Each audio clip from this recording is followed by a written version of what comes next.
Ang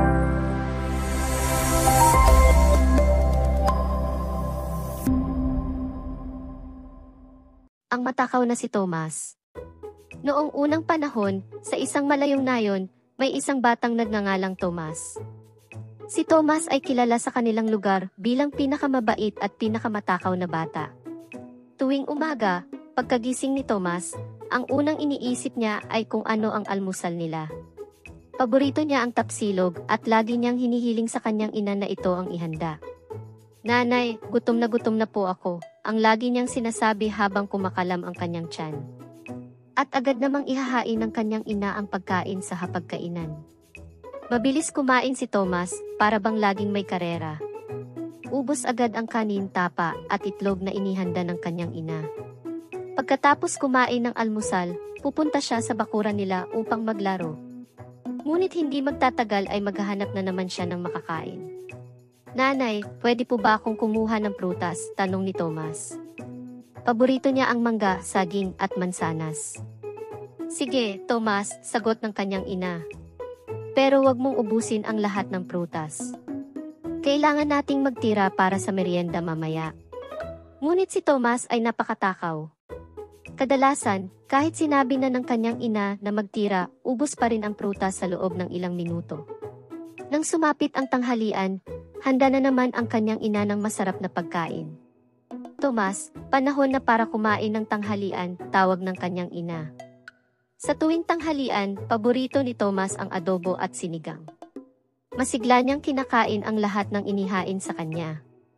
"Ang sarap po ng luto ninyo, nanay," puri ni Thomas habang humihigop ng sabaw ng sinigang. "Salamat, anak. Pero wag mong kalimutang magtira para sa hapunan," paalala ng kanyang ina. Ngunit si Thomas ay tuloy lang sa pagkain.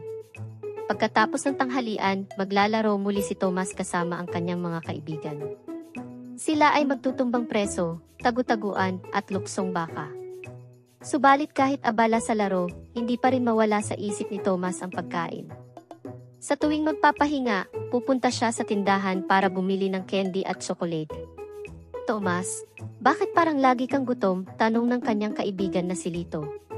"Parang hindi ka na yata naubusan ng lakas." "Ewan ko ba, Lito. Basta lagi akong gutom," sagot ni Thomas habang ngumunguya ng candy. Hindi niya alam kung bakit ganoon siya katakaw. Nang sumapit ang hapon, uwi na si Thomas para sa merienda. Lagi niyang hinihiling na magluto ang kanyang ina ng turon at suman. "Nanay, meron po ba tayong turon?" tanong ni Thomas. "Gusto ko po sana ng marami." "Meron, anak. Pero magtira ka naman para sa iyong mga kapatid," sabi ng kanyang ina. Ngunit si Thomas ay hindi makatiis at ubos ang lahat ng turon. Pagkatapos magmerienda, babalik muli si Thomas sa paglalaro. Ngunit kahit sa kalagitnaan ng laro, lagi niyang naiisip ang kanilang hapunan. Nang maghapunan na, handa na naman ang kanyang ina ng masarap na pagkain. "Thomas, panahon na para sa hapunan," tawag ng kanyang ina. Sa tuwing hapunan, gustong-gusto ni Thomas ang kariker at lechon. Masigla siyang kumakain para bang wala ng bukas. "Thomas, baka sumakit ang tiyan mo," paalala ng kanyang ama. "Huwag kang masyadong magmadali sa pagkain." "Opo, tatay," sagot ni Thomas. Ngunit patuloy pa rin siya sa mabilis na pagkain. Hanggang sa wala nang natira sa kanyang plato. Matapos ang hapunan, uupo si Thomas sa kanilang sala at magbabasa ng comics. Ngunit hindi magtatagal, gutom na naman siya. "Nanay, meron po ba tayong pang midnight snack?" tanong ni Thomas. Hindi pa rin siya kontento sa dami ng kanyang kinain. "Nako, Thomas.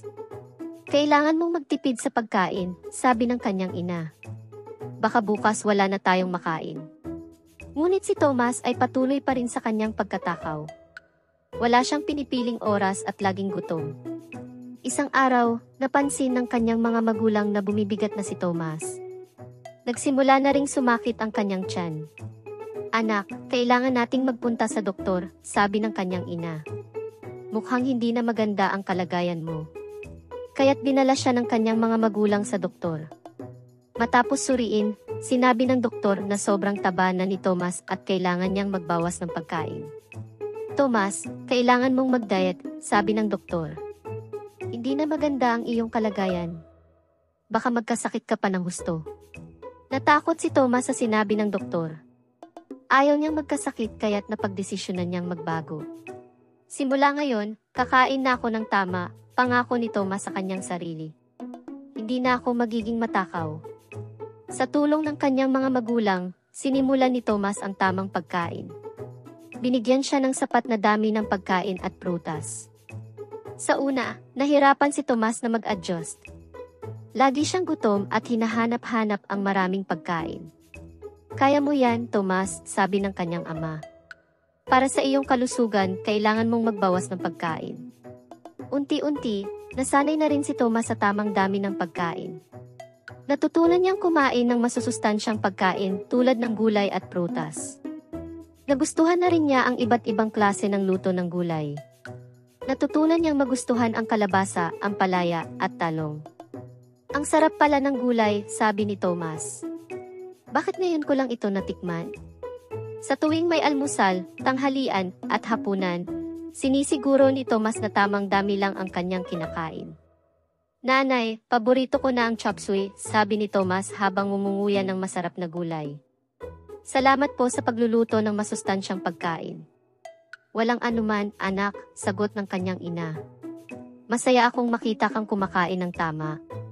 Habang lumilipas ang mga araw, napansin ni Thomas na gumagaan na ang kanyang pakiramdam. Hindi na siya madaling mapagod at masigla na siya sa paglalaro.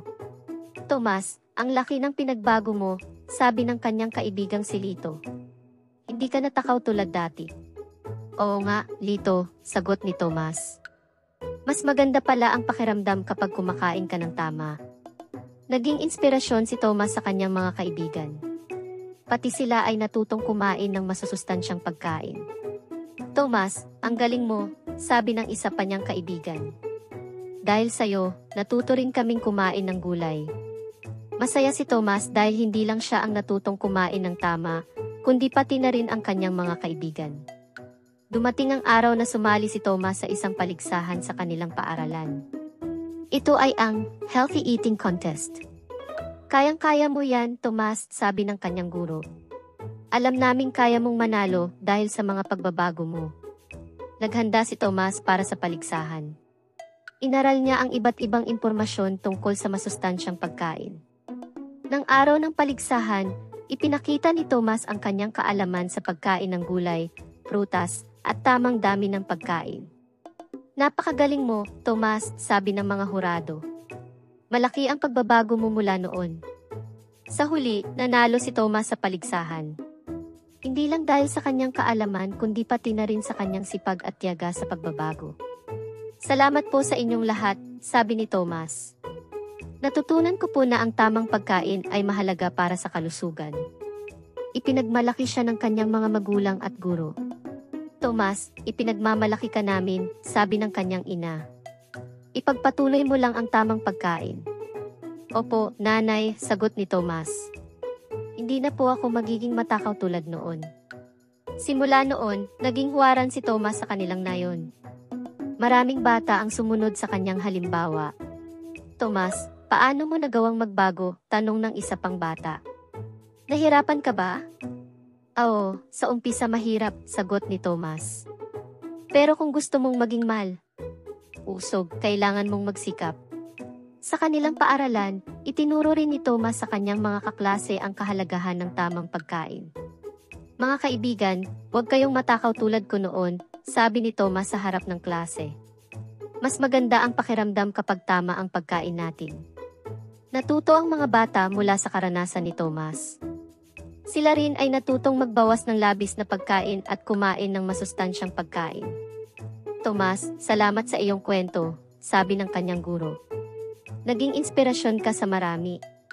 Walang anuman po, sagot ni Thomas. Masaya akong makita na natututo ang lahat sa aking karanasan. Habang lumilipas ang mga taon, patuloy si Thomas sa tamang pagkain. Lumaki siyang malusog at masigla. Anak, napakadisiplinado mo na ngayon, sabi ng kanyang ama. Tuloy-tuloy lang ang tamang pagkain. Opo, tatay, sagot ni Thomas. Hindi na po ako babalik sa pagiging matakaw. At sa wakas, naging masaya at malusog si Thomas habang buhay. Siya ay naging simbolo ng tamang pagkain at disiplina sa kanilang nayon.